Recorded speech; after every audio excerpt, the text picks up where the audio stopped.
track's put a scar on our maunga. It's driven a chasm in our community that's brought the worst of racist and class comments to the fore. And my people are the targets and dartboards. And he anticipates mountain biking madness, the charge of the Lycra Brigade. 100,000 horsemen on mountain bikes threatening to swoop down Te Mata like a wolf on the fold. So you've both probably seen the photos. Does the Peak need this track? I think it's a very ugly track personally, but then I do understand entirely the position of iwi, and I put the blame firmly on the council who approved this without appropriate consultation with tangata whenua, which is an absolute requirement. And when you're talking about any environmental conditions like the Te Mata Peak, to have not consulted with iwi at all is just appalling. Actually, Bernard, do you understand why the council thought it to have no more than minor environmental effects? Would you have been scratching your head if you had been in the planning room that day? Yeah, it sounds like a stuff-up. I mean, this is such an iconic part of that land. To have a zigzaggy track go up it, like a scar, I would have thought the first thing you do is consult everyone, particularly iwi, and there's obviously a failure here.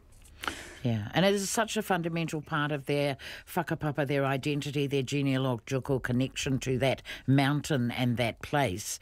I'm appalled. I'm appalled. And if I were the iwi, I'd be looking at what kind of legal recourse they could take against the council. I've got another maunga. You can no longer drive up to the top of Auckland's One Tree Hill, and that's part of the general move to stop traffic up the volcanoes.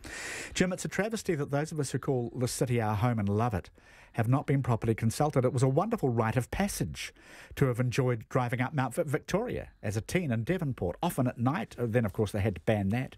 Never experiencing any problems. The same's true for Mount Eden and One Tree Hill, day and night. Often these journeys undertaken in inclement weather or in darkness with friends, family or overseas visitors. And the experience wouldn't have happened if vehicle access had not existed. And night in particular, just not feasible nor safe. I'm a keen tramper. I'm not afraid of walking per se, but decisions like this are made by a minority few who force their agenda on us without debate and consultation impacting our lives, etc., etc. James, who says, I've got nothing against cyclists, but I can honestly say that none of the experiences I've ever enjoyed could have or would have happened by bike. My understanding is that certain types of vehicles, like for the disabled and for groups, will still be allowed access. But the reality is, I understand these decisions have been made because of the negative impacts that, 50, 60 years of vehicular traffic up those mountains, which are sacred sites. They are also protected as heritage because they are volcanic cones. I think that it's really sad that people think that the protection of those mountains is less important than being able to go up somewhere and find somewhere to schnoz. I'm inferring from that reply that you have minimum sympathy for James's email. I'm afraid I do have minimum sympathy for James's perspective. Bernard, any parting comments? I want to ask James if some of his best friends are cyclists. I get the impression not. Perhaps. Bernard Hickey, thank you for your budget expertise today and for just generally being on the panel. Cheers. Nice to have talked to you again. And Ella Henry, always a pleasure. Kia ora, Jim and Bernard. Cheers. Thank you, everybody. We are back with the panel tomorrow and much more news coming up on the budget very soon on Checkpoint with John Campbell. We'll see you tomorrow.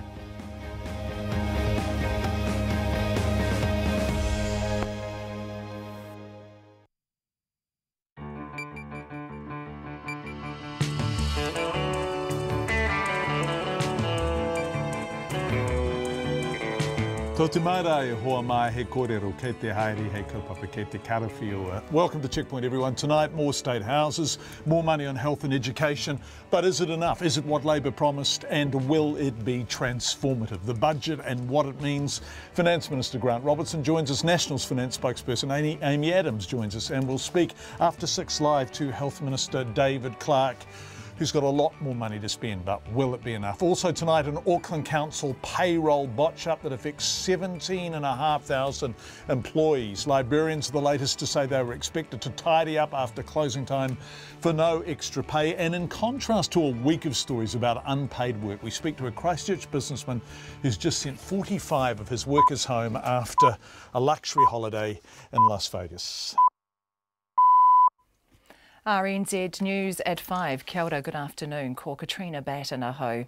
The Finance Minister Grant Robertson has delivered a restrained first budget, sticking to his self-imposed fiscal rules. It's investing more money in health, education and housing, while also forecasting a more than $3 billion surplus. Here's our political editor Jane Patterson. While both health and education get more money, including for new buildings and maintenance, the amounts are unlikely to satisfy all demands. There's also more money for public housing and a more targeted approach to reducing the price of GP visits than what Labor campaigned on. People with a community services card will pay less from December, and free visits and prescriptions have been lifted to children under 14. At the moment, it's for under 13s. Grant Robertson says it's the first budget in a 3-year term. Transformation takes time. It cannot happen all at once. One budget cannot instantly fix 9 years of complacency and neglect. The National Party says the government squandered a golden opportunity. It says it inherited a solid economy, yet has taken a tax and spend, borrow and hope approach. From Parliament, Jane Patterson. National's finance spokesperson Amy Adams described the budget as disappointing. Labor has an embarrassment of riches in this budget. You know, they have huge and growing surpluses thanks to the hard work of I would say, our government, but more importantly, the New Zealand economy over the last few years. And yet they have let down the public on the promises and the expectations that they set out in the budget. Amy Adams says the new money going into core services like health and education is less than National spent. For her part, the Prime Minister Jacinda Ardern had this to say about some of the criticisms levelled at the budget. Apparently it's also, and I heard this reference today, it's also the spray and walk away budget.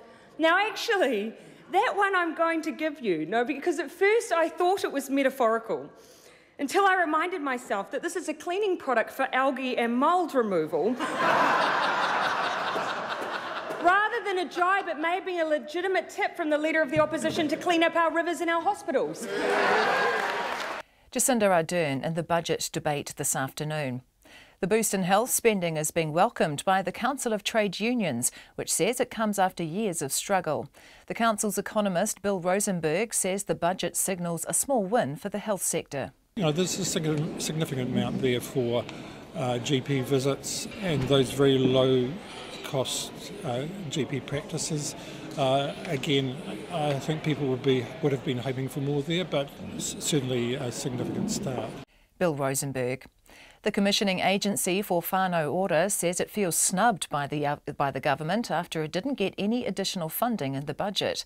The Labour Party promised a $20 million increase in funding for the health and social service provider last year. Whānau ora is funded by 3 Māori commissioning agencies that oversee 80 providers around the country. Te Pau Matakana is the North Island Whānau ora commissioning agency, and its chair, Merepeka Raukawa-Tate, says the Māori MPs have not delivered on its promise to support whānau. Every one of those Māori members of Parliament knows what Māori have been experiencing for many years. 33% of Māori children live in poverty, and my expectation, and indeed Māori expectation, is that they would pick it up and run with it in terms of providing additional support for Māori. This will not go unnoticed by Māori in the community. Te Pau Matakana Chair Merepeka Raukawa-Tate. In other news, Donald Trump has lashed out at undocumented immigrants during a White House meeting, warning in front of news cameras that dangerous people were trying to breach the country's borders. The US president branded such people animals. Dozens of shallow quakes have rattled Hawaii's Big Island, where the Kilauea volcano summit is located. Fears of an imminent crater eruption have made officials issue a red alert warning around the summit. And bus commuters in Wellington are being told to expect delays this evening after a burst water main has created a hole on Kent Terrace. The hole at the Elizabeth Street intersection has closed one lane. It's 5:04. Sport. The New Zealand Football Ferns coach Andreas Herif says Ebi Urseg's retirement has nothing to do with the declining club culture, and the only thing he's guilty of is expecting more from his side. Herif today announced the squad that will face Japan in a friendly match next month in Wellington, but has been criticised by some of his players for creating an unprofessional culture in wake of their Spanish tour in February. Herif says all he's done is raise expectation and that all players, to his knowledge, are on board. We have big goals. We want to move forward. We want to go through the World Cup. We want to go through the pool stage, which would be a historical success for New Zealand's football and for the Ferns. So we had to raise the standards. We had to raise the bar a little bit. And maybe someone feel a little bit uncomfortable because we ask for more. We push them. We ask for performance, for competition. And if you have already played 80, 90, 100 caps maybe for your country, and then there is a new environment that makes you maybe a little bit feeling uncomfortable. Andreas Herif. The Wallabies coach Michael Cheika is standing by rugby star Israel Folau, refusing to take issue with the player's homophobic online posts, suggesting children should find new idols if their sporting heroes make comments they don't agree with. Speaking for the first time on the matter since Folau's anti-gay social media posts, Cheika was asked what he might say to a gay child who idolised Folau. Cheika told Sports News that children should have the self-esteem to reject messages they don't like. That's the news. Grant Robertson in previous speeches has talked about actually the quality of just our baseline funding. But doesn't that sound like Bill English to you? Bill English with a red tie. What? That does constrain them in terms of big bang surprises. But you would have thought that a new government's going to pull something out of the hat. Why? Laurel. I sort of hear... Laurel. Yeah, I sort of hear yammy or something. Yeah. Is that the right answer? The answers to all your questions. Morning Report with Guy Aspinall and Susie Ferguson, weekdays from 6. Then on 9 to noon, Finance Minister Grant Robertson on Labour's first budget. And after 10, from Rome's Colosseum to the Peruvian citadel of Machu Picchu, humankind's fascination with ruins. Join me, Catherine Ryan, on 9 to noon after Morning Report on RNZ National. Met Service weather through to midnight tomorrow. Northland, Auckland and Coromandel Peninsula. A few showers clearing tomorrow. Waikato to Kapiti Coast, including the Central High Country. A few showers easing this afternoon, but returning tomorrow. Showers becoming frequent tomorrow night from Manawatu to Kapiti. Bay of Plenty, remaining showers clearing this afternoon and becoming fine. Gisborne and Hawke's Bay, fine today, some high cloud tomorrow. Wellington and Wairarapa, fine today, isolated showers tomorrow, turning to rain at night. Marlborough and Nelson, cloudy periods, scattered rain tomorrow, becoming widespread with heavy falls about Nelson and the Marlborough Sounds later. Bulla to Fiordland, rain spreading north today with some heavy and thundery falls possible. Rain becoming heavy about Bulla tomorrow but easing to a few showers elsewhere. Canterbury to Southland, fine apart from a few showers about coastal Southland and the Chatham Islands, fine spells, the odd shower until evening. It's coming up to 8 minutes past 5 and you're listening to Checkpoint. Thank you very much indeed, Katrina, and thank you everyone for being with us. The Labour-led government has delivered what's been called a restrained, cautious, responsible budget in its first year, keeping money in the kitty instead of a major spend-up. It's investing more money in health and education and housing while also forecasting a more than $3 billion surplus this year and growing.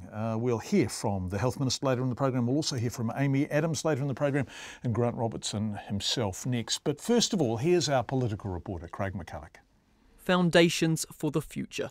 The words emblazoned across the papers. The first budget in red for almost a decade. This government will always remember what matters most. He aha te me nui o te ao. Hei tangata, hei tangata, hei tangata. Tēnā koutou, tēnā koutou, tēnā koutou katoa. The people, the people, the people. The Finance Minister Grant Robertson says this government is different. This government's putting people at the centre. But what does that look like? Rebuilding our health services is the top priority for this budget. Health will receive a huge boost in new operating funding with $3.2 billion more over the next 4 years. That's $1 billion more than the national government promised in last year's budget. More children will get free doctor's visits from December. Anyone under the age of 14, up from 13. Those on low incomes will see lower GP fees too. Anyone with a community services card. This will make doctors' visits approximately $20 to $30 cheaper for more than 500,000 people. A big boost too in spending to rebuild ageing hospitals and fix problems such as those faced by Middlemore and Christchurch hospitals, dealing with leaky, mouldy and dilapidated workspaces. $750 million more to tackle building problems.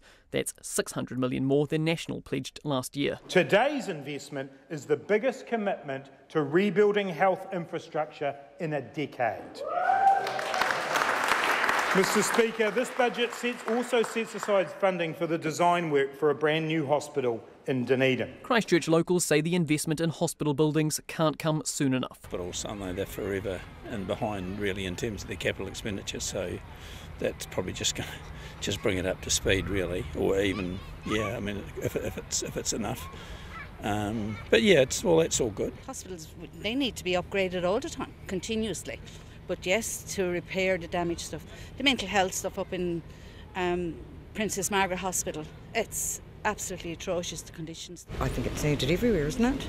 I think Middlemore Hospital was a prime example, just looking at the outside, God knows what it's like on the inside. More money in the budget too for education, though not as much as the sector would have wanted, and the promised state houses. Roughly 1,600 will be built a year, even more than the 1,000 Labour had promised. The different priorities of this government are never clearer than in housing. New houses, but no new prisons. The budget had no decision about the proposed mega prison in Waikeria to deal with the burgeoning population.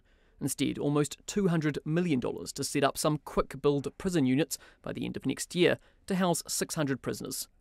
In many ways, it's a cautious budget and meets the fiscal rules, and more than $3 billion should be left in the kitty as surplus this year. Transformation takes time. It cannot happen all at once.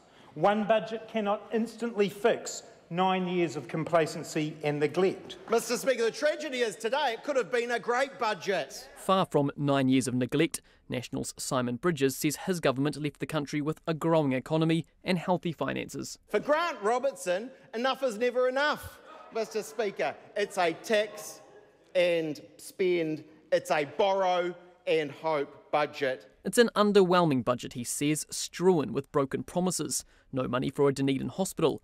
Doctors' visits not cheaper for everyone.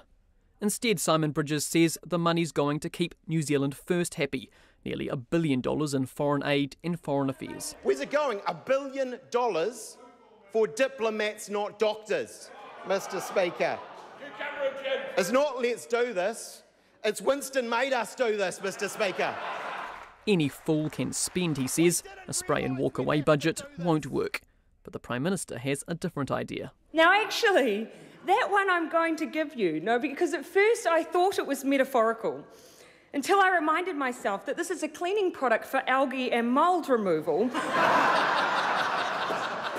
Rather than a jibe, it may be a legitimate tip from the Leader of the Opposition to clean up our rivers and our hospitals. The government's been clear this is just the first budget in a trilogy. In other words, there's more to come. We have built the foundations for the future. I commend this budget to the House. From Parliament for Checkpoint, Craig McCulloch. It was, if we take the Finance Minister at his own words, a budget in which a preeminent value was responsibility. Budget day language doesn't happen by accident. This is a message precisely targeted at those who need persuasion. So I asked Grant Robertson to describe his budget himself. It is the foundations for the future of a more sustainable economy, of one that includes more people, of a more productive economy. What it does is address some of the underfunding in our core public services, and it also starts setting a path for growing jobs in the regions of New Zealand, growing jobs that are more sustainable and clean technologies. It really is about the foundations, not just for this term of government, but for the next 30 years for New Zealand. You're forced to make a virtue of necessity because you've been saying, your ministers have been saying, Minister Hipkins, Minister Clark have been saying there have been major infrastructural deficits in health and education. So you've had to address those, haven't you? If that is Labour's argument that National has underspent, you had to spend. Well, it's not just our argument, it's the reality. And I think most of the viewers and listeners to Checkpoint would be able to think of a hospital or a school or a road in their community that needs work, that needs investment, and that's what we're addressing. You know, it is a bread and butter kind of budget. I absolutely acknowledge that, because those are the core services that have been undermined. Just look at the hospital spend. You know, last year's budget put $150 million into hospitals. That might sound like a lot to people. This year we're putting $750 million in, and there's still more to do. So what we've seen over a succession of years is not enough money going in.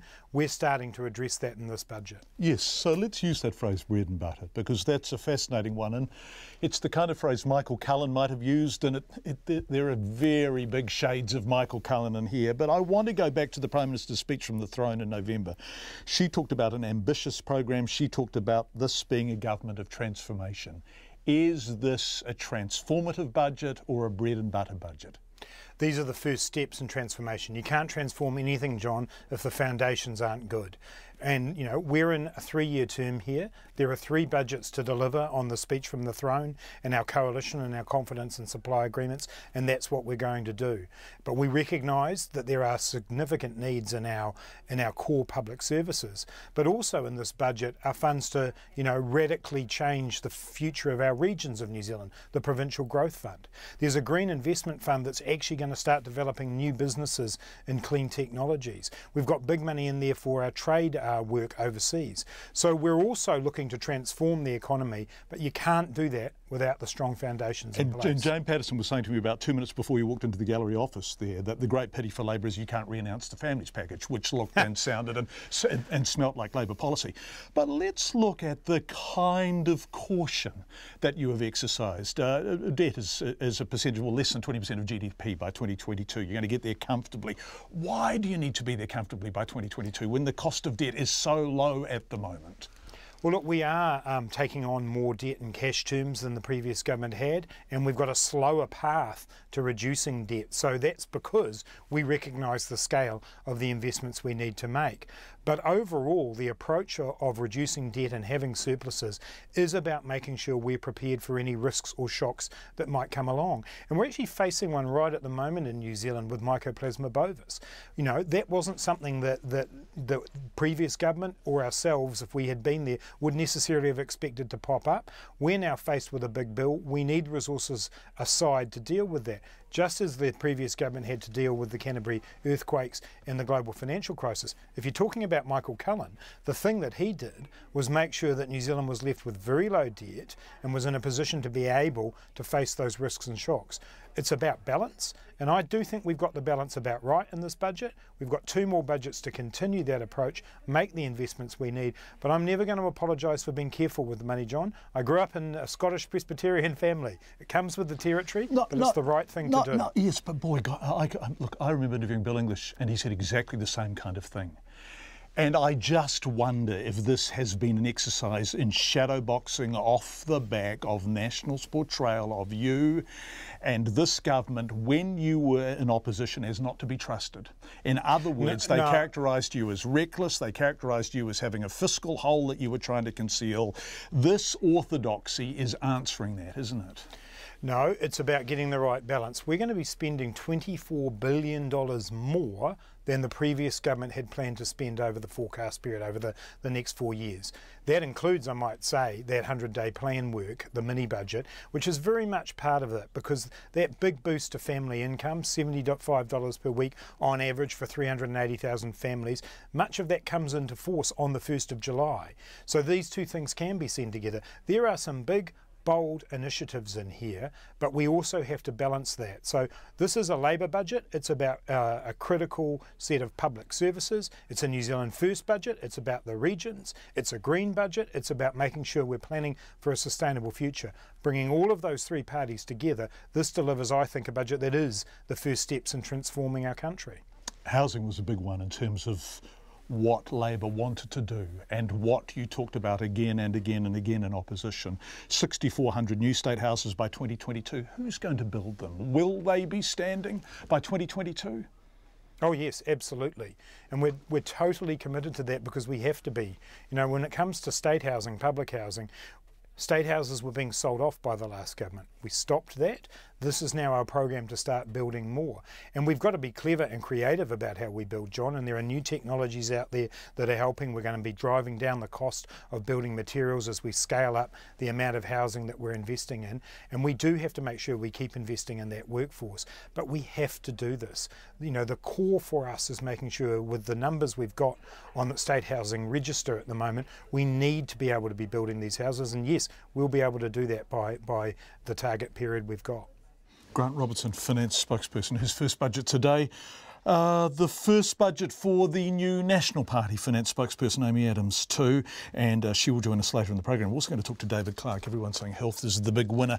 How is he going to spend the money he has now as Minister? It's coming up to 20 minutes past 5. You are with Checkpoint on RNZ. Let's go to other news now. And tonight, Checkpoint can reveal Auckland Council owes 17,500 former and current employees money after it underpaid their annual leave, sick leave and public holiday entitlements.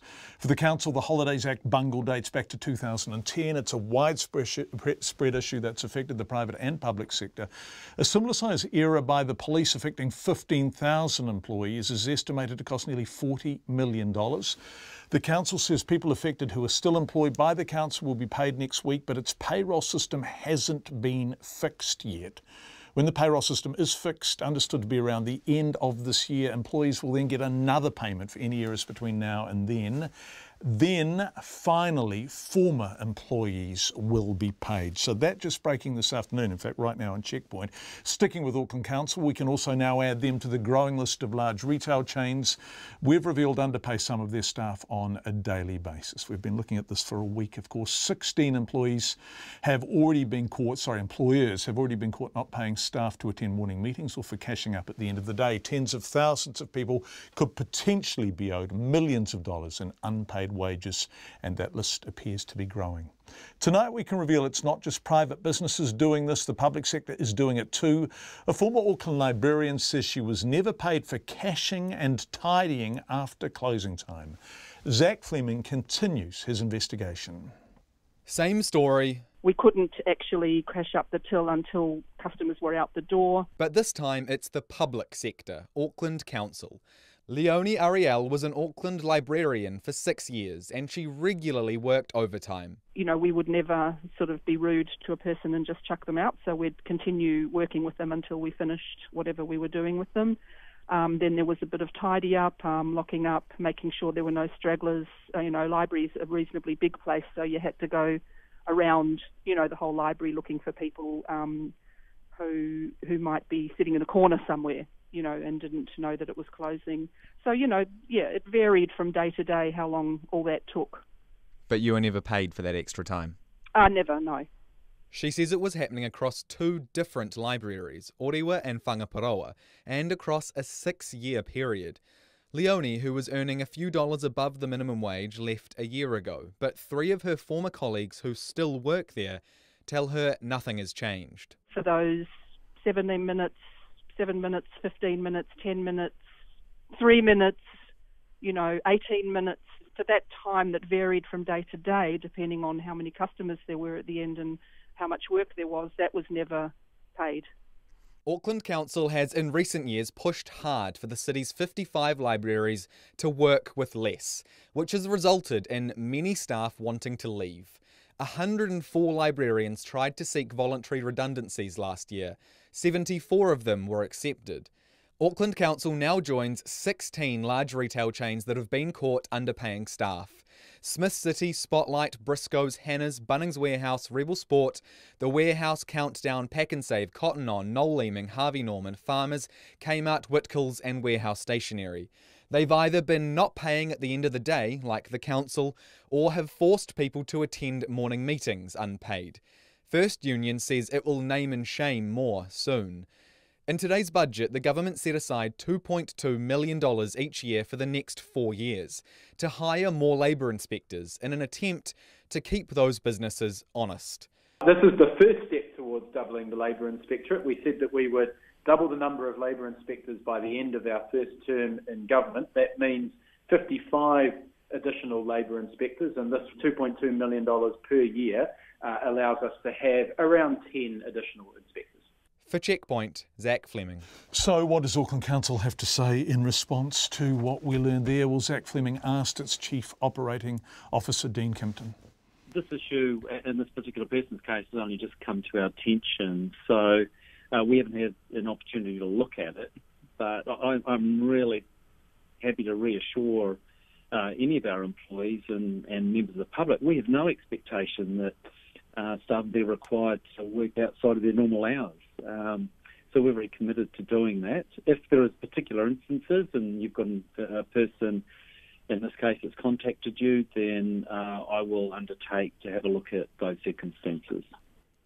Is there any need, do you feel, then, to push that directive down to staff below you? Because obviously there is a case here where there are some people who are being expected to work over their hours, and while you may not expect people, and perhaps senior managers below you, at some point in the library system there are people, and as far as I've been told, still currently at these two libraries being expected to work without pay. Look, I want to be really clear. We have no expectations of people working without pay or outside their agreed hours. That's our commitment to them as individuals. It's our commitment through the unions, the PSA, for example. But we will remind our people leaders across the organisation of our expectations that people are paid for the hours that they work. It's not a great look for council, is it? I mean, the public sector should be seen as best practice, you know, leading from the top down, showing businesses what they should be doing. And we are, and so we're very committed to doing that. You've got an instance of one person. We will investigate that thoroughly. We will deal with anything that should have happened properly. And we will continue to be the good employer we currently are. For these librarians who say that they're not being paid for past closing time, even if they have to, do things like cash up or clean up the library or make sure the library is empty before they can leave, sometimes that takes 15, 20 minutes that they're not being paid for. Will they be able to seek some form of reimbursement from the council for those unpaid hours? If we owe people remuneration for work they've done, then we will be paying them, of course.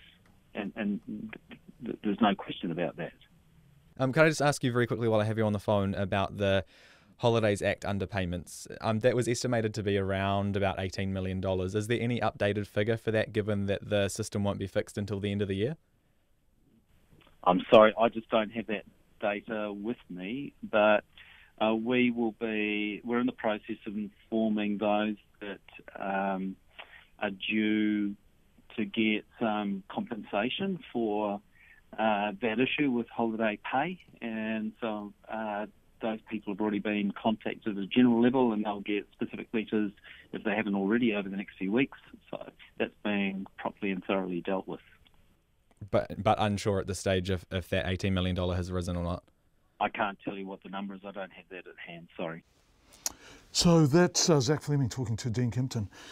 We've been looking at these kinds of stories since last Friday. We started with Smith City, people being underpaid for work they've done, working longer than they are being paid for. We want to end our coverage, well, for the time being anyway, although we may well be back to it tomorrow night, given the feedback we're still getting from people saying, hey, this has happened to me too, with a Christchurch businessman who's done something rather different. He took all of his staff to Las Vegas this week as a reward for their hard work. And he says he put them all on a plane home this afternoon, knowing all 45 of them had a ball. Paul Kelly, owner of the Paul Kelly Motor Company, closed his business this week so that everyone could enjoy 3 nights and 4 days at the luxury Bellagio Hotel. He told me he paid for airfares, accommodation and his staff's wages while they were there. But he also pays his staff annual bonuses or profit share, so he paid them that before they left for spending money. They've made the most of it. They've been, there's a huge amount of been up the Grand Canyon in the helicopters. They've, the guys, some of them had hired Harley Davidsons and ridden those to the Hoover Dam. A couple of guys got some sports cars and drove them around. And there was a whole lot of firing AK machine guns or something for some unknown reason this morning. No, they've had a great time, and I'm immensely proud of them. And it's just been a great thing to do. And why do you do that, Paul? Well, I don't know, really. I just think it's the right thing to do. I mean, if you've got a reasonably high grossing company and you keep 95% and give 5% of it away, you can't go broke making a profit, can you? So if somebody is listening to this and they've got a good high grossing company and they've got good people work for them, don't do it because you think you need to go and drive them to make you more money. Do it because you probably just should anyway. That's just my thoughts. I don't know if that's right or not, but why wouldn't you? And what's the response? So can you describe, I mean, you would have had some people up there who had never been on a trip like this before in their lives, right? Some of you youngsters, I suspect. Absolutely, most of them, and they're just completely dumbfounded. I mean, like when you come to Vegas, it's something that you can't really describe. You actually have to come and have a look at it. It's just a completely place that's just off the planet. Look, I could have taken them to Australia, you could have taken them to Fiji. There's a very good chance they'll get there. But when they are paid as employees and they're paid on an hourly rate, they're still on full pay while they're here, and it's their job to get in that plane and be dragged up there by their boss, they've got to go. So it's not a case of, oh, I'll give you the money instead. Well, people have commitments. They've got young families, they've got mortgages like anybody else, and they probably go, well, I love the gesture, but we probably need to buy a new car, or we need to do this, or put a new bathroom in. This way, it's like it's not actually an option. It's your job, and I'm taking you. So there's no ifs or buts about it, is it? They get to go to Vegas and they experience something they're probably never going to experience ever in their life. I think there's only 3 of us who've ever been. And so they were at work. This was effectively a work trip. You were paying them to be there, and so. Yep. And was there? Did you do team building exercises? Did you fall backwards off a table and catch each other, or was it just the simple joy? No. That's one thing I decided not to do, and it's a long way to come for a short period of time. So basically, we went to one show called Absinthe, which is the #1 rated show here on the Vegas Strip. It's fantastic. It's like an R18 version of Circle A. It's not rude. It's just quite out there and funny and so forth. We went to that, and we had one night in the bar last night where I caught up with everybody and showed them all a whole lot of drinks. But the rest of the time is like, I met them at the door. I got here a day early. I got everybody's rooms all pre-booked. Give me your bag, give it to that guy, and just walk off and go. So they didn't even lose an hour waiting at reception. They basically got their room keys and off they went, and I think most of them got home at daylight. And what's the impact of this on morale? I mean, how's your workforce? It's a stupid question, but I'd like to hear you, as the boss, the man who is paying for all this, describe what this means to your workforce. Well, what it means to them is probably, I mean, it's hard to, like, I'm not them, so I can't say, but I know what it means to me. And it's given me an immense amount of pleasure in doing this. And it's something that my children will remember this. You know, they'll go, oh, Dad was the guy that did that. Now, you know, the chap Hubbard that had the cereal, that's all I can remember him doing, taking his staff overseas. I'll never forget that story that was on 60 Minutes or whatever. So, you know, if you can do those things, I think you should do them. But, you know, the staff, without a doubt, they will never, ever, ever forget this. But I do this sort of stuff every year. We certainly don't go to Vegas, but we close the business down one day every year, and they've all flown helicopters, they've flown aeroplanes, they've done, I can't even think what they've done. It's just, the list goes on and on and on. But you imagine if you, say for instance, there's things like a supermarket. But imagine all those young people on that checkout counter if they went to their boss and said, oh, it's amazing, you know, this bonus you've paid me this year is another helping hand to get my first house. Well, wouldn't the supermarket owner feel good? I mean, I don't know. It would make me feel good. And if we use the example of supermarkets, particularly those in the foodstuffs stable, which are owner-operated, some of those guys, some of those women are making huge sums of money. So what you're saying is... They make... I'm telling you now, I don't make anything like they do. No. I mean, some of the big pack and saves are making the GDP of a small Pacific nation, right? So what you're saying is share, reward, include, and it feels good. You know, you might even want to start just filling up the fridge full of beer on a Friday and a couple of bottles of champagne or something. That'd be a start, wouldn't it? I don't know. I'll probably get shocked for saying all this, but I don't know. Look, I'm not saying it's for everybody, but the other thing is too, and I want to make this very clear, that for people out there that are employees that are listening to you, John, and myself talk, if they show initiative, there's probably a very good chance their bosses will do this as well. But I think most people show reasonable initiative, so I don't know. I mean, I've always been quite backward in the way I do things, but it seems to have always worked out quite well. It's Paul Kelly from Paul Kelly Motors in Christchurch, who took 45 of his staff to Las Vegas for a bit of a treat, somewhat different from the other stories we've been running in the past few nights about employers and employees. It's 25 to 6. You are listening to Checkpoint.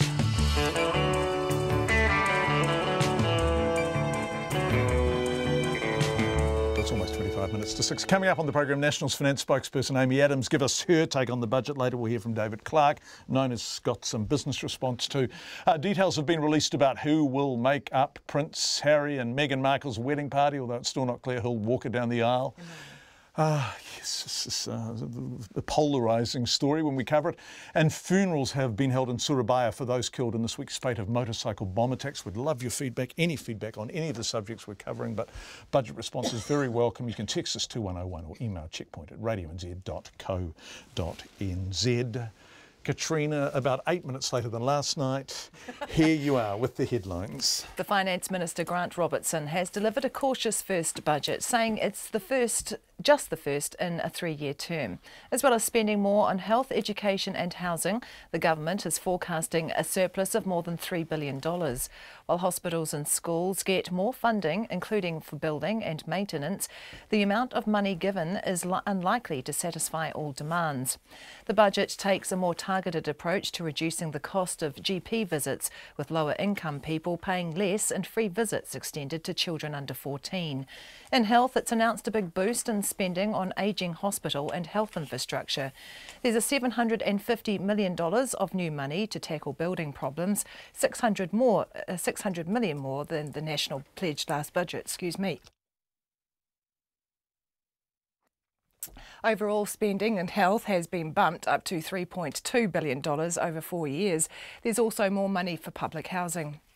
I don't know if I can get through this actually, John. Shall I take over? Sorry, thank you. I'll take over. A noticeable drop in standards now, ladies and gentlemen, as I take over from the magnificent Katrina Batten. Nationals Finance spokesperson Amy Adams has described the budget as disappointing. You all right there, KB? I'm just going to leave. Right. Given that we might want someone to wait outside with a glass of water, given that Labor has what she describes as an embarrassment of riches, we're going to hear from her shortly. She says the government has let down the public on its promises and the new money going into health and education is less than Nationals spent. The Prime Minister, Jacinda Ardern, says instead of taking the spray and walk away opposition jibe as criticism, she's interpreting as a cleaning tip for removing algae and mould from the country's rivers and hospitals. The Commissioning Agency for Whānau Water says it feels snubbed by the government after it didn't get any additional funding despite earlier promises of a $20 million increase for the health and social service provider. The Council of Trade Unions economist Bill Rosenberg says the budget signals a small win for the health sector. And we will hear from David Clark later, in fact in about half an hour. In other news, rates activist Penny Bright has accepted Auckland Council's offer to postpone the payment of her unpaid rates until she sells her home or dies. It comes at the end of an 11-year fight, during which Ms Bright racked up almost $90,000 in money owed to the council.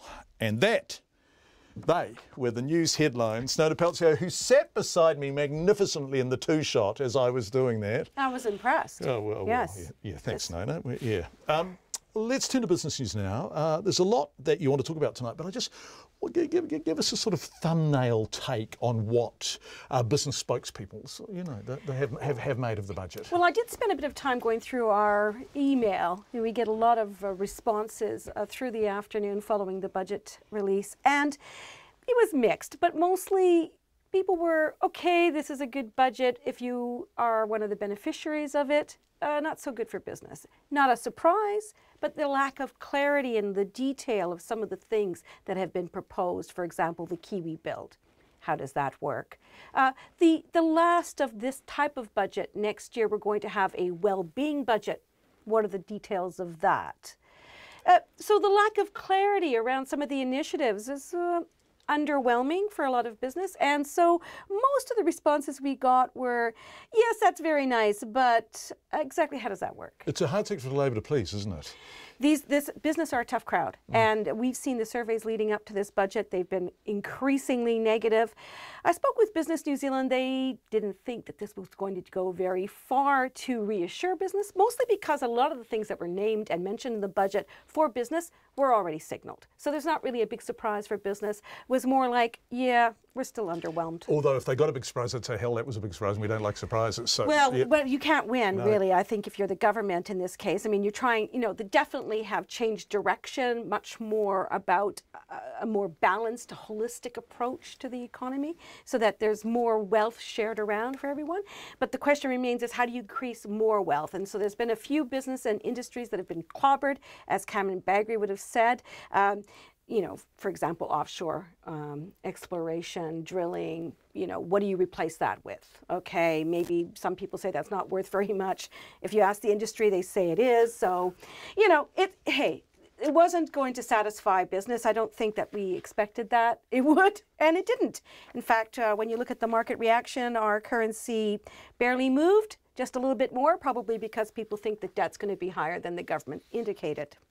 Thanks, Nona. Let's talk about reporting season, right? Yeah. Companies with a March balance date, it's underway. What are the results you are seeing so far? Well, we've got a couple. We had a big one. Infratil reported today. Now, their net profit was down a little bit on the year earlier, so 60 million versus 66 the year before.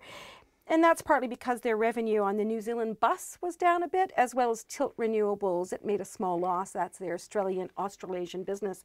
That's the one we talked about earlier this week, which was so mind-boggling you had to clarify it for our listeners. But basically, they own 51% of this company. 50.7. Thank you very much. Pleasure. Wow. Yeah. I'm impressed. No, someone texted in the other night. Okay. That's our audience, Nona. Oh, they wow. know. Well, yes, and so Mercury recently, well, this week, put their hand up and said that they had bought almost 20%. We're looking perhaps for another 7%. And of course, Infratil said, no, thanks, we're not interested. So we'll see what happens with that. And yeah, and then we had PushPay. That's that company that has the app where you can use it to give donations to churches.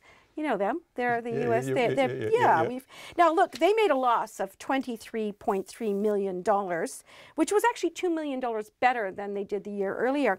But their revenues are really strong. They doubled those in the past year, and they really are doing quite well in terms of lifting customer numbers. Their expectation is that they're going to have more than half of their customers will be large, medium size, and they think that that's going to drive up their revenue to about $1 billion a year over the long term. So yeah, and you would have thought, wow, that would have excited the market, but no, you'd be wrong, because their PushPay share price fell 5%. I guess people weren't that convinced. Infratil was up 1.9, and A2 Milk, you know, we talked about that yesterday, took a huge clobbering. Well, they came back 4% today. So overall, our top 50 index, it rose more than 0.5%. To 48 points to 8,603, and our dollar was steady. It barely moved following the budget and really ended up at 69.1 US cents, 91.6 Australian, and 51 pence. Nona Peltier, thank you very much indeed, Nona. We appreciate it. Well, let's return to the budget. We're in and out of it a bit tonight. We've heard from Grant Robertson. He described it as a bread and butter budget earlier in the program, a somewhat more prosaic description of what he was calling responsibility earlier this afternoon and in the lock-up. National called it underwhelming. Leader Simon Bridges said, and I quote, "It's a hugely disappointing budget of little imagination from a government that's borrowing more, taxing more and spending more." And the finance spokesperson, Amy Adams, for whom this is a first budget too, like Grant Robertson in her role, said all of this was done without achieving anywhere near what Labor has promised the public they will do. I think that the thing for us, John, is that Labor went to the election with a range of promises and a range of expectations. We argue that actually you could do things far more efficiently. That the challenge for them now is, have they met those promises? It's not a drag race to who can spend the most. And we said, actually consistently for our 9 years, it's not a question of the spending, it's a question of the results. And when you look, and I know we're not getting into detail now, but let me just give you one as an example. You take the money that they have put into health this year, which is about $750 million of new money. We put in $880 million last year. But interestingly, a bigger chunk of the money we put in proportionally went to DHBs and elective surgery than is going under Labor. So 75% of our total health new money went to the DHBs and elective surgeries. About 71% of what Labor's putting up is going to it. So it's not just the headline number, it's whether that's reaching those frontline services. And we would certainly argue Labor could use their balance sheets so much more effectively. How? You know, How would you have them do that? Good example. Okay, so we, for example, were very keen on things like public-private partnerships to help fund more roads, more schools, more hospitals. Labor ruled that out and said, no, the government has to pay for everything. And as a result, you're seeing that debt racking up and up and up. And that's really interesting too, because this budget shows us $17 billion of extra debt, 10.8 in the main column that Grant counts for his fiscal responsibility rules, but there's another $6 billion tucked away in debt to core Crown entities. Now that's all debt that New Zealanders have to pay for, whichever part of the ledger you put it in. Yeah, I want to come back to debt, but I also want to talk about the infrastructural deficits you left this government with. In other words, I dispute that. I would dispute that. Yes. So are you saying there was no infrastructural deficit in health and education? Are you saying that this government didn't have to play catch up with an inadequacy of funding, with choices that you and your colleagues had made when you were government to not spend enough? Okay, so there's a couple of things there. First of all, there's always more you want to do. So no government is ever going to say, right, we've done everything, nothing else needs to happen. What I would argue is that we spent the money during our time incredibly effectively to meet the needs that are there. Was there more we wanted to do if we were elected? Of course there was. That any government would say that. But this is the important thing, is that actually we spent the money that we knew needed to be spent. Labor didn't budget to do this stuff. So what they're calling underspending, I would actually say to you, was Labor not understanding how budget cycles work. Every year governments are updating their stock, building new stuff. In health, we built either a brand new or did a major upgrade on a hospital at an average of 1 a year in our time in government. Hold on a second, let's talk about health. Let's talk about health. That's not underfunding, that's the normal run. Deferred and delayed capital expenditure. DHB is going into deficit at speed. You are not sitting here and telling our listeners that you spent adequately on health. What I'm telling your listeners is that actually the DHB deficits were bigger when we took office in 2008 proportionally than what Labor has picked up now. So what I'm saying is this isn't a new issue. What I'm saying is that we spent during tough financial times when we were trying to recover this country from recessions, from the GFC and from the earthquakes, we spent all the money that we prudently could, and more importantly, we got good results for that spending. Now, if we'd been re-elected, we had a plan to do more. Forgive me for interrupting. So you used the word prudence. Yeah. Grant Robertson's using the same kind of word. He uses the word responsible. He talks about bread and butter. In other words, he talks about actually protecting the economy in the country against a rainy day. And he talks about living within our means. Are you criticising him for not doing that? No, I think, well, I put it like this. I think those are both very laudable goals. We have to live within our means, and we do have to prepare for a rainy day, particularly in New Zealand, because we're a little small trading nation at the bottom of the world.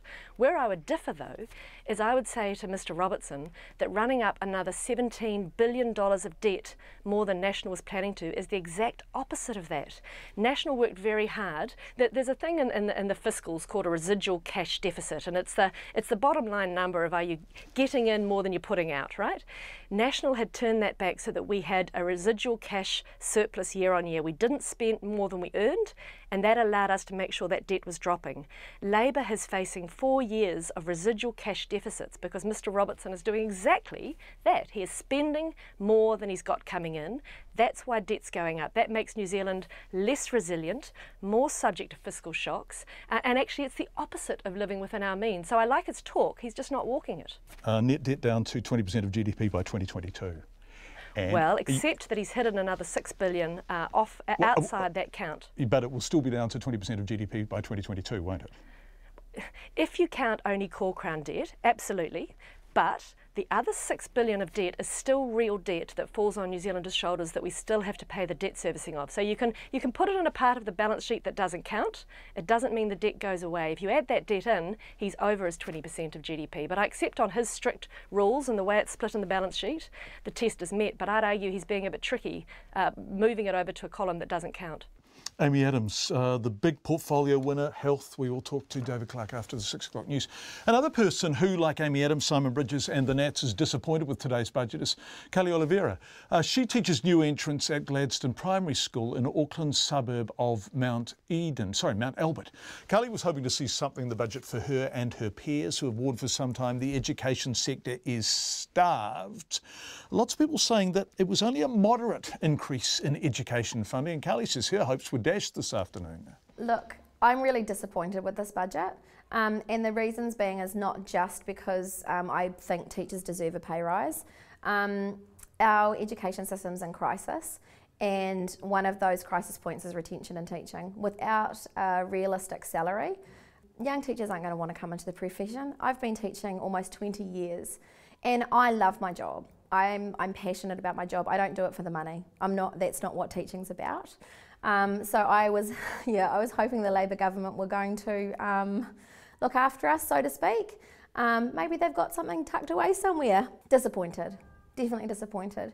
I really believe that the government need to invest hugely in the education sector, not just in little bits here and there, extra funding for ECE, more Oars funded children, which I think it equates to about 250 extra children. It's just not enough. We need robust systems put in place to cater for children's needs across the board. We need, like I said, to retain good teachers. We need to attract teachers into the workforce that are passionate about children and are passionate about education. We can't do that currently in the current situation. I mean, day to day in our schools, we're lucky to have enough relievers to cover teachers that are sick. Teachers are coming to work that are sick, and that shouldn't be here because we can't get the relievers that we need. And therefore, what happens? The children suffer. So there is a huge crisis, and I don't think the budget has delivered for education, in my opinion. That's one teacher's take. We'd like more from teachers who are listening. Text us 2101 or email checkpoint@radionz.co.nz. 5:05 to 6. Details have been released about who will make up Prince Harry and Meghan Markle's wedding party, although it's still not clear who'll walk her down the aisle. The pair are due to marry in Windsor on Saturday in front of 600 guests. Media from around the world are descending on Windsor, from where the BBC's royal correspondent Nicholas Witchell filed this report. On her way to her daughter's wedding, Meghan Markle's mother, Doria Ragland, left her home in California for the flight to London. Good luck with the wedding! Conspicuously not travelling, Ms Markle's father, Thomas, who, according to reports, is in hospital in Mexico, possibly undergoing surgery, probably not attending the wedding, though Kensington Palace has still said nothing officially. Leading the page boys and bridesmaids on Saturday will be Prince George and Princess Charlotte, who played the roles at Pippa Middleton's wedding last year. Harry and Meghan will have 10 young attendants, 6 bridesmaids and 4 page boys, ranging in age from 2 to 7. And while the leading players prepare, so too does the supporting cast. The harmlessly fixated who attend all major royal events have already bagged their places just outside Windsor Castle, to the fascination of foreign broadcasters. Is this level of interest representative of the country as a whole? Well, of course it's not. Indeed, according to some polls, among a good many people, there is, well, polite indifference to it all. But not here in Windsor, a town whose identity is aligned with royalty, whose rooftops have been commandeered by international broadcasters, and from where this Saturday this royal wedding with its international twist will be broadcast to audiences around the world. Nicholas Witchell from the BBC. As a benchmark as to how many people might tune in to watch the wedding, an estimated 3 billion people around the world watched the last royal wedding, which was between Prince William and Kate Middleton in 2011. 3 billion. Let's go to Indonesia, where funerals have been held in the country's second largest city, Surabaya, for those killed in this week's spate of motorcycle bomb attacks. The attacks are thought to have been perpetrated in support of JAD, an Indonesian jihadi group that supports ISIS. And for the first time, some of the attackers were children, young children. The ABC's David Lipson reports from Surabaya in eastern Java. At this Surabaya funeral centre, it's a busy day, as the victims from a spate of bombings that have rocked the city are laid to rest. On Saturday, Martha Jumani got engaged to be married. On Sunday, she was greeting members of her local church as they entered when she was killed by a suicide bomber. She was very kind. Everyone from old people to kids loved her. They followed her around. Her sister says she's not afraid and incredibly bears no ill will toward her attackers. We are fellow humans. I don't hate them, I forgive them. Next door, another funeral is getting underway. Vincentius and Nathaniel, aged 11 and 8, had their lives cut short when bombers on motorbikes attacked the Santa Maria Church. Their mother was injured in the blast. Police are making progress as they investigate those responsible. They've released photos of a small bomb-making factory discovered in one of their homes. More than 20 suspects have also been arrested, including the purported leader in the region. 5 others have been killed in police raids. Meanwhile, on the island of Sumatra, another attack. 5 militants in a van rammed a police station before attacking officers with samurai swords. 1 officer was killed, 4 attackers shot dead, and a 5th arrested. Police have also confirmed they're now working with the assistance of the Indonesian military. An anti-terrorist detachment of the Special Forces group Kopassus is now knocking on doors again. That's made many Indonesians uneasy.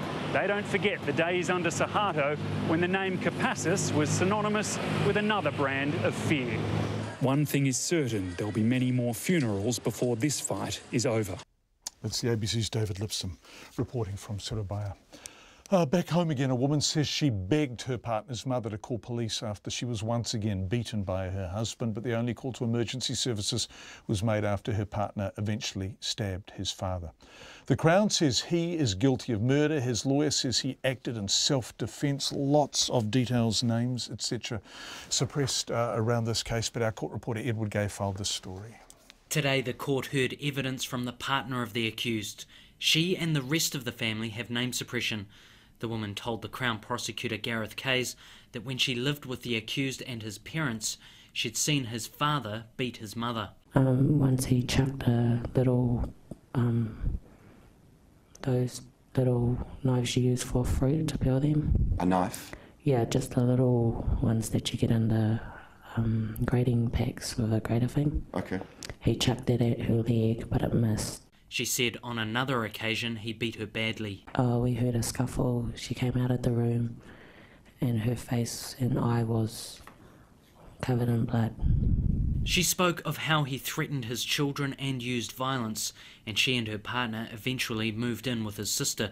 The woman said on the night of the killing, her partner's father came over and accused one of his young children of stealing change from his car.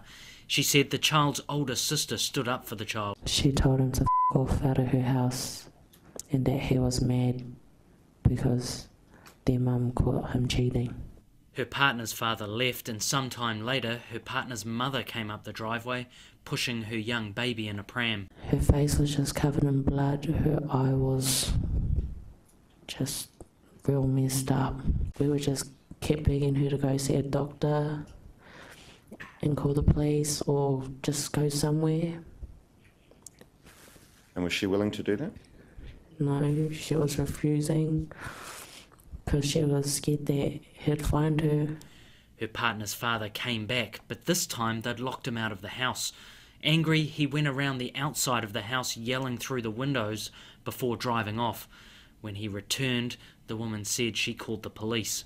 You know, it happened so fast. All I heard was, "Look what you done, Dad.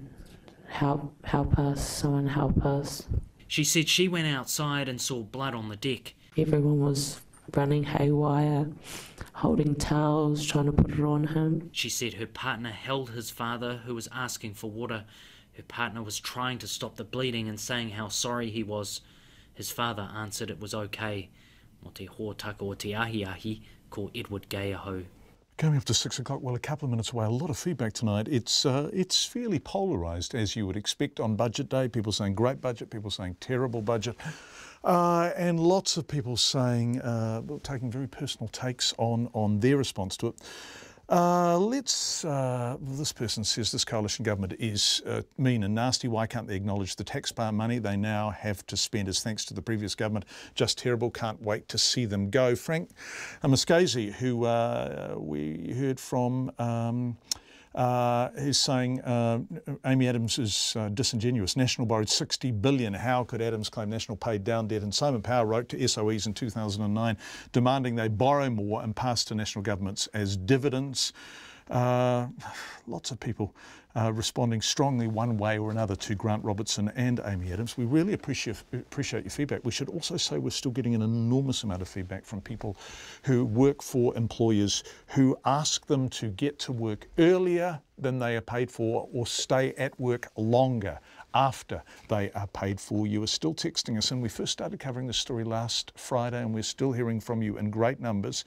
Those of you who are naming employers, we are calling you to check, and then we are chasing up with the employers themselves rather than reading that stuff straight out on air. So we will get in touch with you on 2101.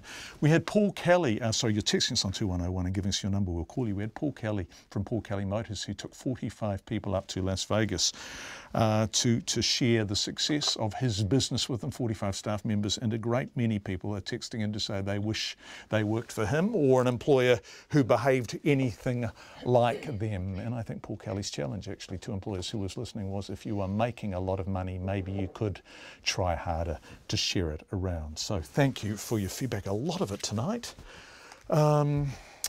I worked 40 years for a company that looked after staff. Everyone respected the company. I worked many extra hours unpaid because the company helped me when I was ill, says John, with a sense of karma and quid pro quo. After the 6 o'clock news, we're going to talk to David Clark about vote health and what he's going to do with his extra money.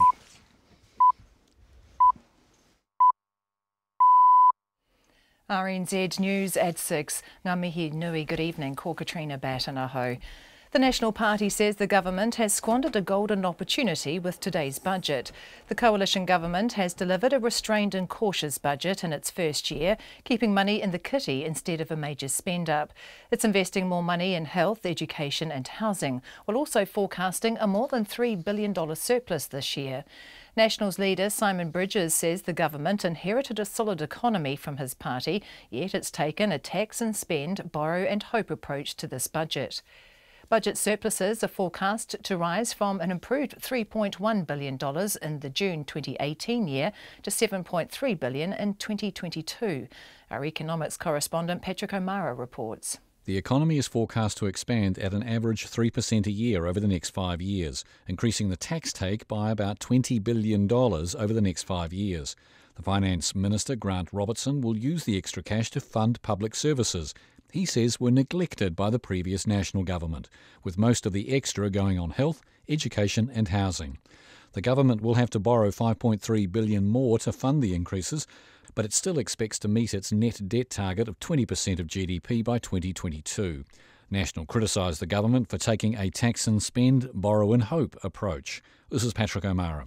Health highlights in the budget include cutting the cost of GP visits by $20 to $30 for community services card holders, while increasing who can qualify for a card. The age for free visits to GPs for children will rise by a year, and a big boost in spending will help rebuild ageing hospital and health infrastructure. In housing, the government is committing to build 1,600 state houses a year, up from Labour's original promise of 1,000. About $450 million will go towards new schools, and $370 million will be used to hire another 1,500 teachers by 2021. For schools, special education is the main individual beneficiary, with a $270 million boost over 4 years. $370 million will be used to hire another 1,500 new teachers by 2021. Schools and early childhood providers will also get an inflation-linked increase to their funding. A Māori lawyer says this year's budget is providing less targeted funding for Māori than seen in previous years. The director of Māori advisory company Tuia Group, Toko Kapia, says the $37 million vote Māori Development Fund announced today isn't a huge amount of money. Mr Kapia says this means more Māori organisations will need to look beyond government-run organisations such as Te Puni Kōkiri for funding. We need to make sure that Māori have access to the contestable larger pockets of money, for example, an MB or MPI. Lawyer Toko Kapia. The Vote Māori Development Fund will cater for Māori housing, papakainga, land, employment initiatives.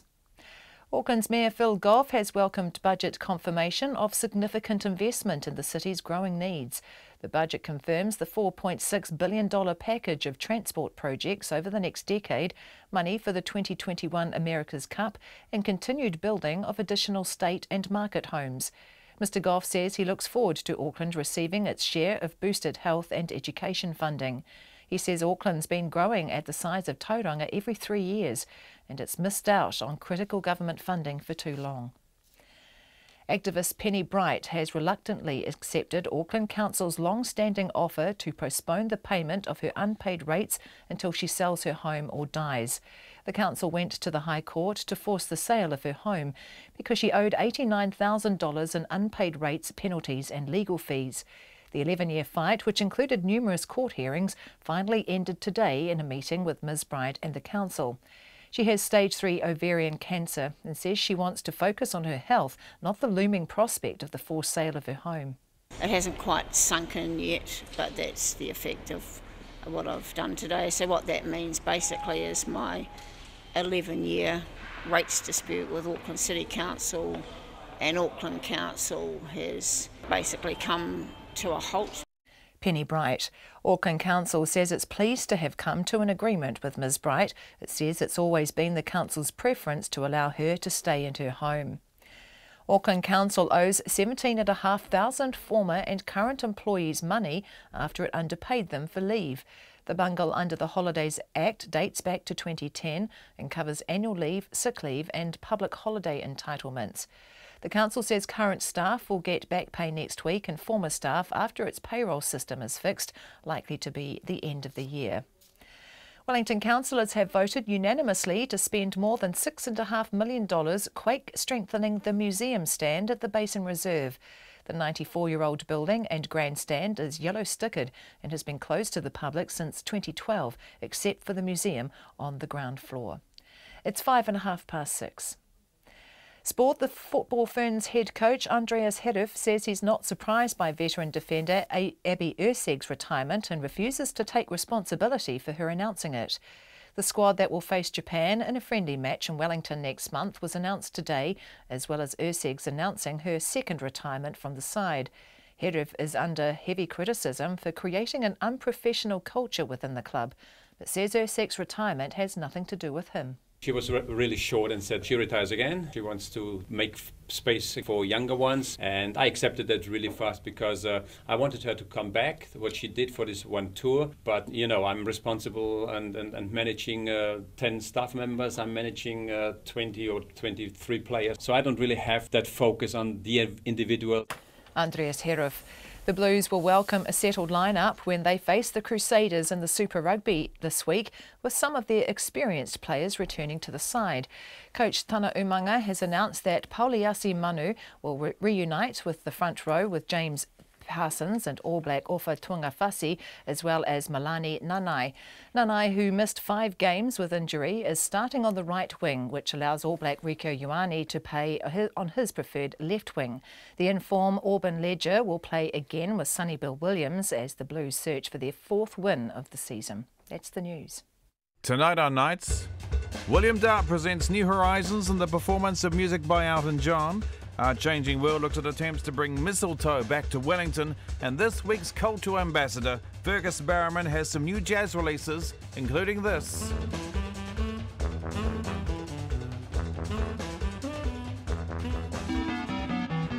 And for an eclectic mix of music, news, interviews and anything else we can squeeze into the hour, join me for Lately. After the extended news bulletin at 10, I'll be talking current affairs, foreign affairs, politics, music and the arts. For an eye on the world, Lately with Karen Hay, 10 to 11, weeknights on RNZ National. Met service weather through to midnight tomorrow. Northland, Auckland and Coromandel Peninsula. A few showers clearing tomorrow. Waikato to the Kapiti coast, including the central high country. A few showers easing this afternoon, but returning tomorrow. Showers becoming frequent tomorrow night from Manawatu to Kapiti. Bay of Plenty, remaining showers clearing this afternoon and becoming fine. Gisborne and Hawke's Bay, fine today. Some high cloud tomorrow. Wellington and Wairarapa, fine today. Isolated showers tomorrow, turning to rain at night. Marlborough and Nelson, cloudy periods, scattered rain tomorrow, becoming widespread with heavy falls about Nelson and Marlborough Sounds later. Bulla 2 Fiordland, rain spreading north today with some heavy and thundery falls possible. Rain becoming heavy about Bulla tomorrow but easing to a few showers elsewhere. Canterbury to Southland, fine apart from a few showers about coastal Southland, and the Chatham Islands fine spells with the odd shower until evening. It's 6:08 and you're listening to Checkpoint. Thank you very much indeed, Katrina Batten. And thank you everyone for being with us. Budget Day, we've heard from Grant Robertson, we've heard from Amy Adams, we've heard from our gallery, Craig McCulloch, our gallery reporter. Let's now go to what is being described as the big winner in the coalition government's first budget. Overall spending in health has been bumped up by $3.2 billion over 4 years. Free doctors' visits have been extended to 13-year-olds. It will be cheaper for community card holders. There's $750 million of new money to tackle building problems. That's $600 million more than National Pledge last year. DHBs, district health boards, and boy, we've been talking about them a lot, and we're going to again in a sec, who are currently posting large deficits, will also have $100 million to draw down on if they need it. Health Minister David Clark joins us now from our Parliament office. Minister, thank you for joining us. Thank you, John. I feel like over the past year we've discussed a lot how much pressure DHBs are under. And at first we were talking about deficits, then we were talking about deferred and delayed capital expenditure. Is this anywhere near enough what you have announced today in terms of extra spending?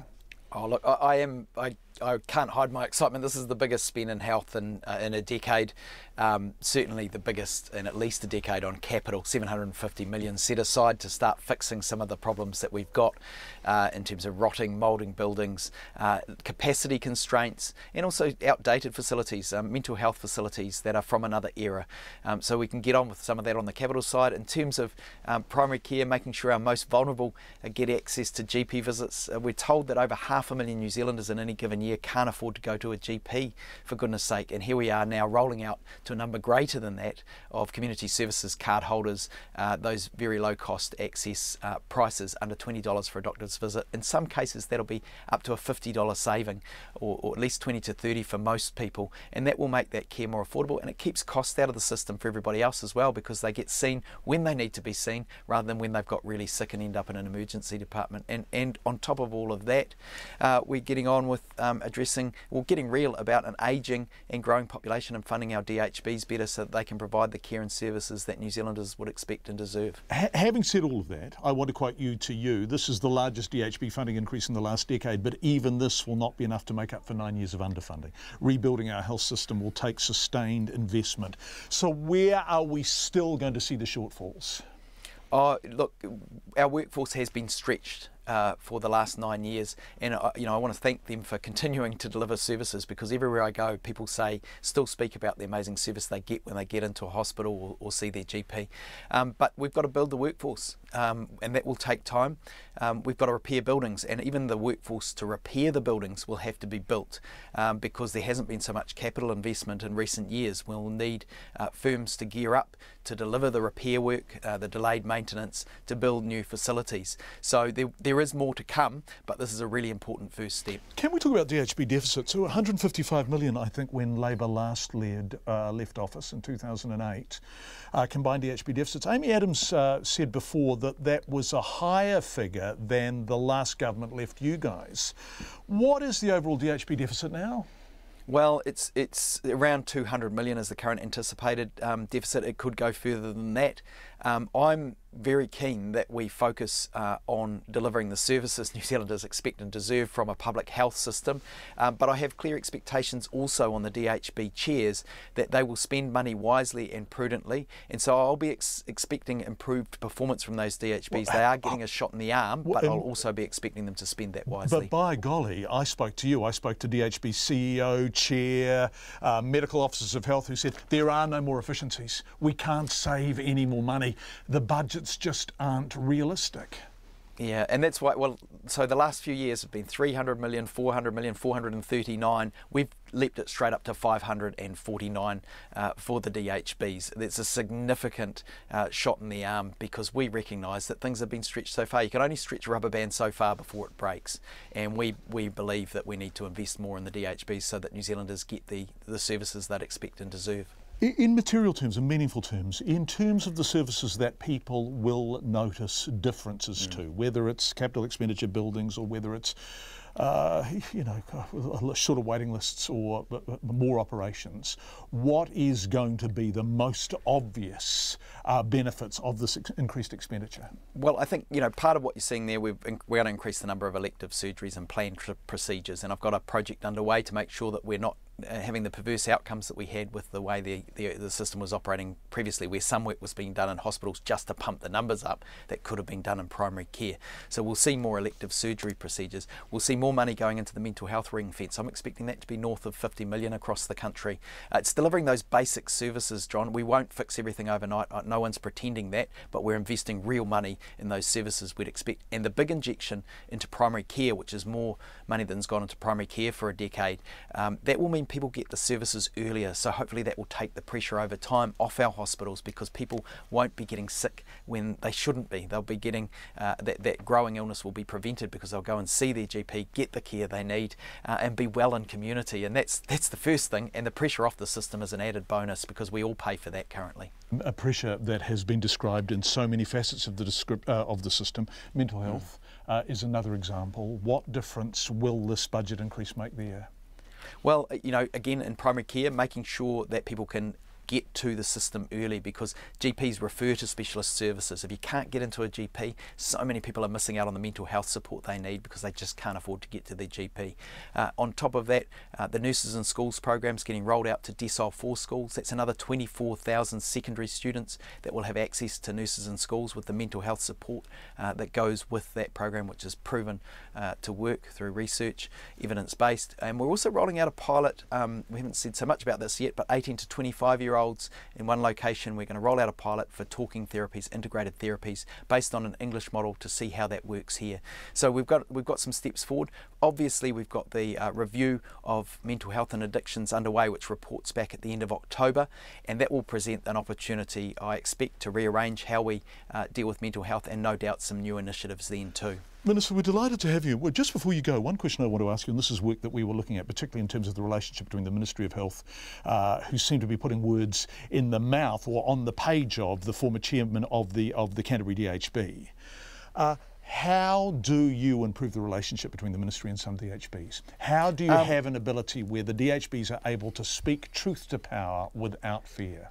Well, I think, John, and I hope that relationship has warmed. I've certainly received a lot of positive feedback from DHB chairs, not elicited, not forced, not written for them, saying that they are glad that the relationship is warm and they feel like they can get in touch, and they feel like I'll get back to them, and they feel like they're heard.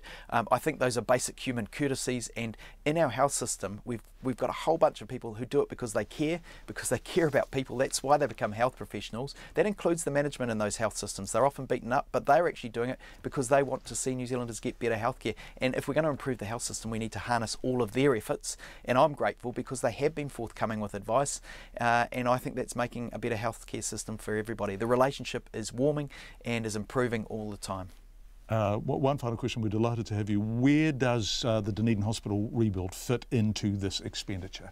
Yes, there's money set aside in contingency for the next stages of that, the planning stages. Obviously, we don't want to publish the number because there's negotiations to happen with architects and others.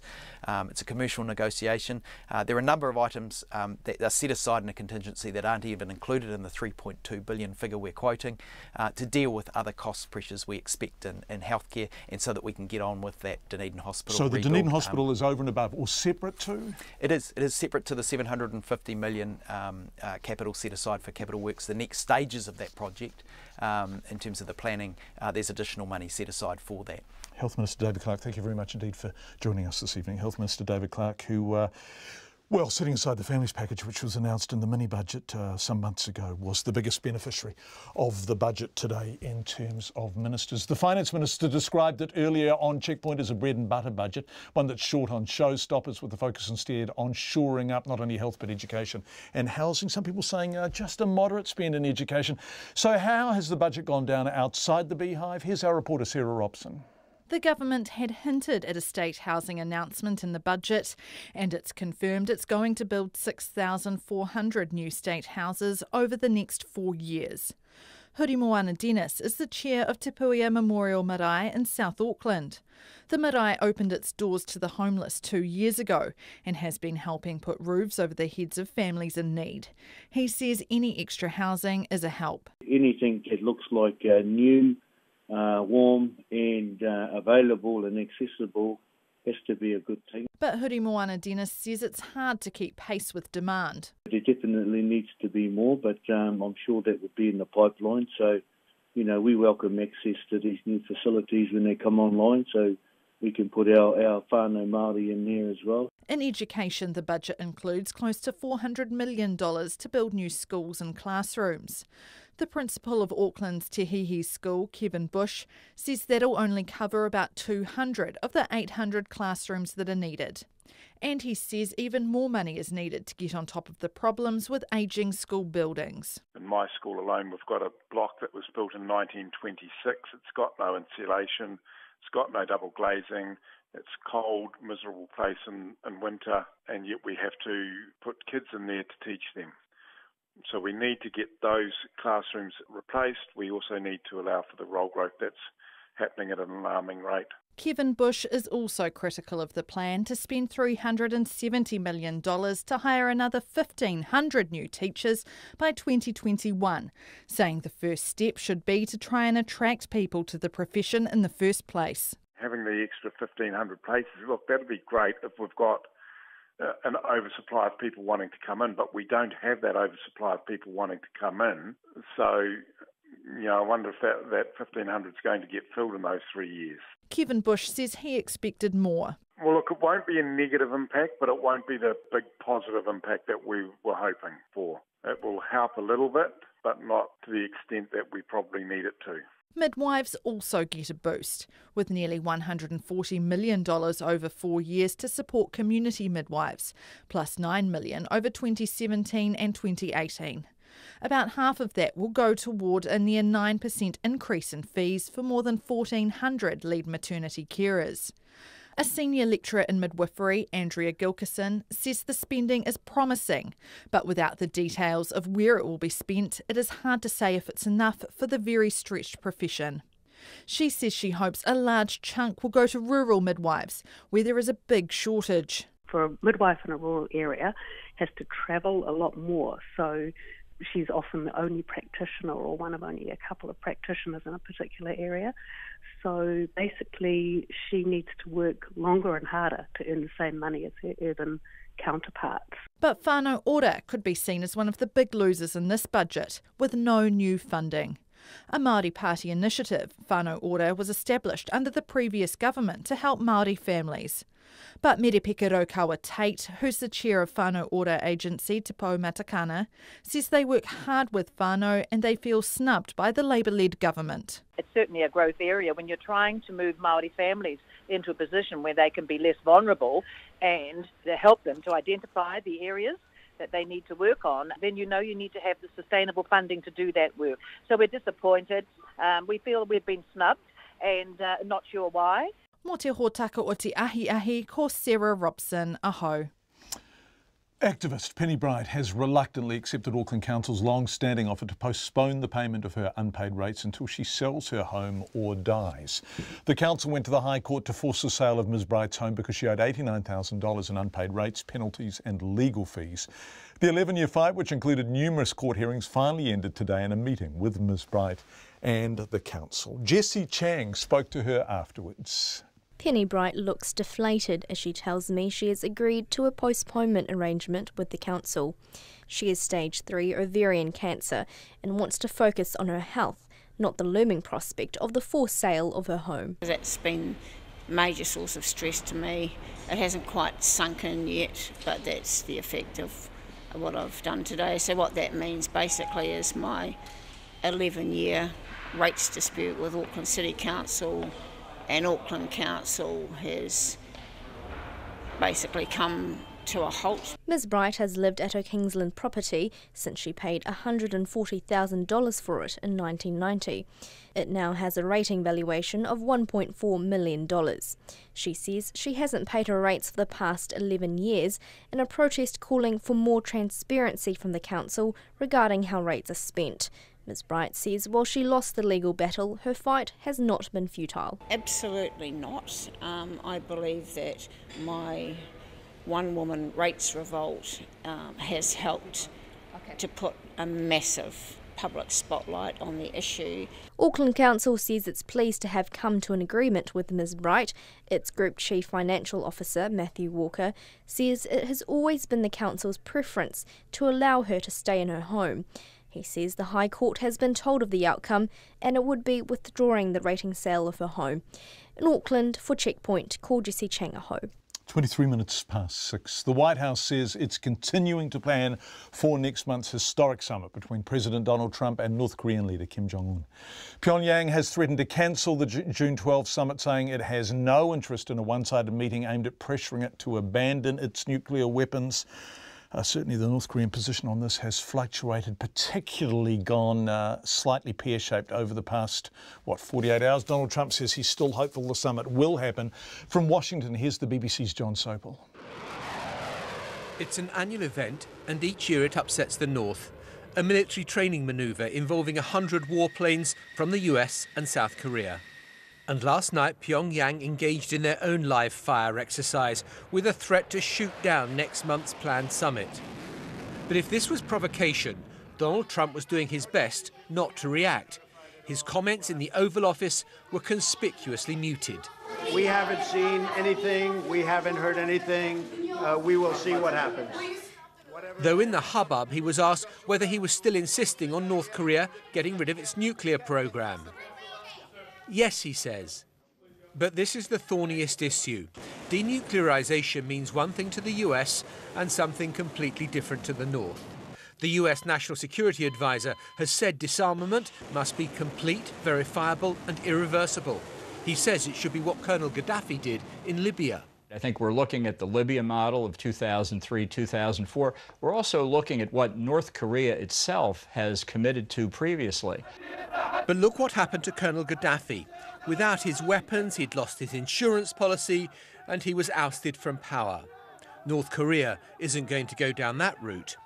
And what was noticeable this morning was that the White House press secretary seemed to put quite a distance between the president and Mr. Bolton's Libya model. I'm not aware that that's a model that we're using, but I would. Bolton said that over the weekend. I haven't seen that that's like a specific thing. I know that comment was made, but I don't think we're going off of. There's not a cookie cutter model on how this works. This is the President Trump model. He's going to run this the way he sees fit. Donald Trump has invested heavily in making this summit a success, and there is no doubt there is determination in the White House that it should go ahead, but not at any price. And there are some intractable issues that could still derail it.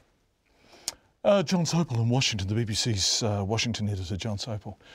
Let's go to a rather lovely story about Donna Werner. She watched Princess Anne and Captain Mark Phillips marry in 1973, and she vowed that one day she would see a royal wedding in real life. She must have watched it on the telly. 44 years later, Donna has clocked up more than 50,000 flying from the United States to London for the weddings of Prince Andrew, who married Fergie, didn't he, and Prince William, who married Kate, as well as the Queen's 90th birthday celebrations. And as Bridget Burke reports, Donna won't be missing Prince Harry's wedding to Meghan Markle either.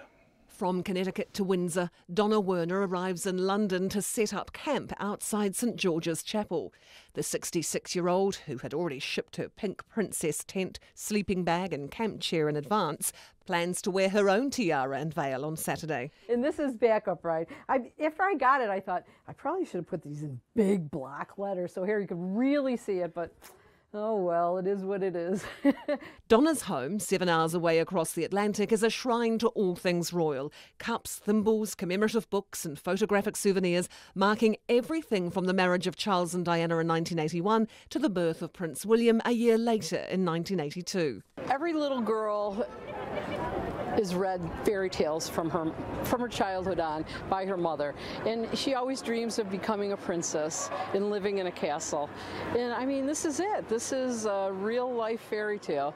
You know, it's come true for one little girl, and it's just, it really is like a dream. And I'm just so happy for her, and I'm so happy for Harry that he's finally found someone. Donna's home for the next couple of nights will be this small posse outside Windsor Castle. And it's fun. It's such an experience. I mean, people, I think that it would be fun to do, but to actually buy a plane ticket and then sleep on the streets for 3 or 4 nights, you know, at my age, most people are like, give me a hotel.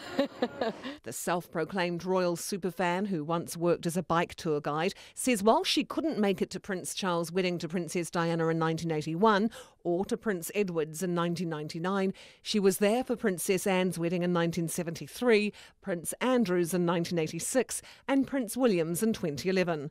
She also travelled to London for Queen Elizabeth's 90th birthday in 2016. I want them to come through those gates, and then I want them to look at me and wave and smile, and that will make it all worthwhile. Donna says there's one more wedding to look forward to. She hopes she lives long enough to attend the wedding of Prince George. For Checkpoint, Bridget Burke. Goodness, the pressure's on Prince George, little guy. Feedback. We're only in tonight with feedback from Glenn. Hi, John. I'm a teacher. I love my job, but what I see in the budget is a well-deserved boost to education that unfortunately won't manifest itself in the classroom. Our teaching is becoming more and more personalised towards the student, yet the disconnect between schools and the ministry is immense. Says Glenn, there must be changes made to this relationship. On a second note, my partner is a nurse and I find it boggling the way they are remunerated and the situations they find in a daily basis are far beyond what many see or expected to deal with. They, for me, are the priority for this government. Thank you, Glenn, and thank you for your feedback tonight. Yay for increased health spending, finally, says some people. Says one person, but lots of people are saying that kind of thing. We appreciate your feedback. Text us 2101 or email checkpoint@radionz.co.nz. And if you have been underpaid for work you have done, we are still interested in hearing from you. On behalf of our excellent team, let's have a shot of the control room. Kelvin, look at them. Magnificent, state-of-the-art human beings. That is Checkpoint for tonight. We appreciate your company and we hope to enjoy it again from tomorrow at 5.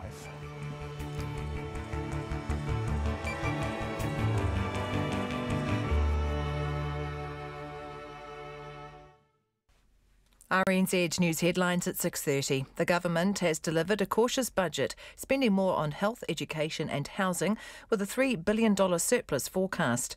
The National Party leader Simon Bridges says the budget is littered with broken promises, but the Finance Minister Grant Robertson says it's just the first of the government's 3-year term.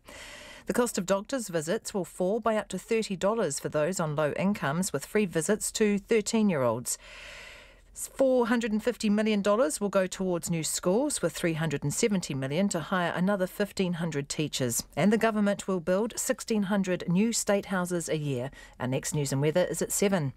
This is Trending Now. A big day in Parliament today. We'll have our report from the House at 5 to 7. But first, here's Jessie Mulligan from Monday afternoon. So it turns out that a good way to chase away the blues may be to eat more greens. More and more research is showing how a Mediterranean